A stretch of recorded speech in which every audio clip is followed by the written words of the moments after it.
Why do you think so many people are so reluctant to examine the origins of this virus and whether or not it came from a wet market or whether it did leak from a lab? Well, there are many people who seem to be grabbing onto the seafood market theory, including the Australian government, which surprises me a little bit, but I think they're trying to be diplomatic here and not raise this really quite frightening prospect that in fact it was an accident and that it leaked from the Wuhan Institute of Virology, which we know is several kilometres from the wet market where the first major cluster occurred. But it's also true that many people take the view that if Donald Trump said it, then it must be a lie. And of course, Donald Trump took up the hypothesis that it was an accidental leak from a lab a couple of months after many other very credible sources, and especially Chinese scientists, started to put forward this hypothesis. So really people are blinding themselves to the possibility. Of course, the Chinese government has a huge stake in denying the possibility. Look, Clive, what is some of the circumstantial evidence that suggests it may have come from a laboratory? And of course, there's no, firm intelligence either way on this, at least none that we know about, none that's public. But there is a circumstantial case that at least justifies an inquiry taking place. Absolutely, and that's why I wrote an article yesterday saying that we really should keep an open mind on this, because we must, like all good detectives, keep our minds open to all possibilities, particularly at this early stage. The evidence, well, the most important piece of evidence, I think, is the fact that the argument that the coronavirus emerged from the South China seafood market just no longer stacks up.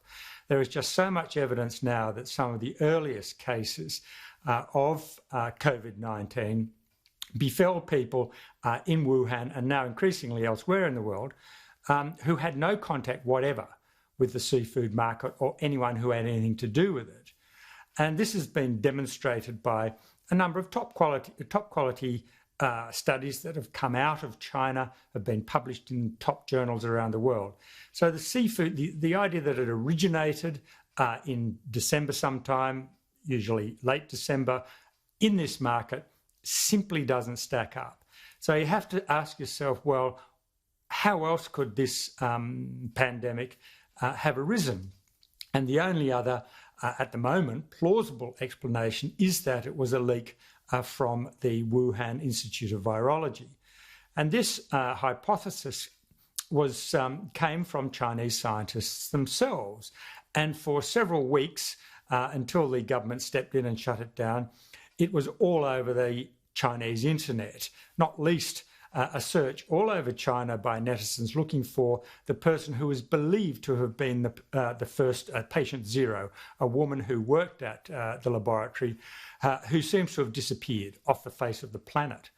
And so there's a lot of circumstantial evidence, including one paper in particular, published by two highly regarded scientists in China, who drew that conclusion precisely, that the evidence suggests that the coronavirus came out of a leak from the Wuhan Institute of Virology.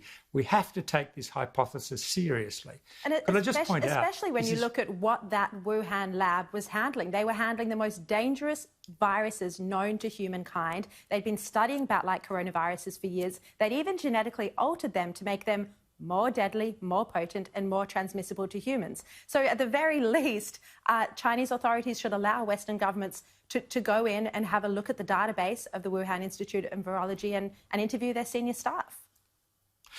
Well, there's a good reason why this Institute of Virology is the only facility in China that has a level 4 biosecurity regime, because it handles the most dangerous viruses in the world, including a range of bat coronaviruses, which, as you say, you don't have to look back far into the scientific literature, such as an important paper in Nature in 2015, which demonstrates that researchers at this institute were engineering bat coronaviruses with American scientists. And so the potentiality is there for this extremely lethal virus to have escaped in some way. And we do know that within weeks of the epidemic beginning in Wuhan, President Xi himself, followed up by the relevant department, were issuing strict instructions to enhance biosecurity, and as Xi himself said, particularly from labs handling coronavirus. So when you put it all together, there is a very plausible hypothesis here that someone became infected in the laboratory, walked out and started to infect other people in Wuhan. Yeah. Look, Clive, I've been writing many stories in the past couple of weeks about the links between the Wuhan Institute of Virology and also the PLA, the links to the CSIRO and other Australian universities. You've done a lot of research in this area. You've written a book on it. What are the national security risks, in your view, of having people linked to the Chinese government working in our high-level research institutions? Well, the first thing that should be said is that there are some extremely capable, extremely competent, excellent Chinese scientists working in Australian universities who are no security risk and do fantastic work. On the other hand, we do know that there are Chinese scientists working in particularly the group of 8 Australian universities who either have worked for the People's Liberation Army. They are scientists who actually have military rank, although they cover it up. And Australian universities have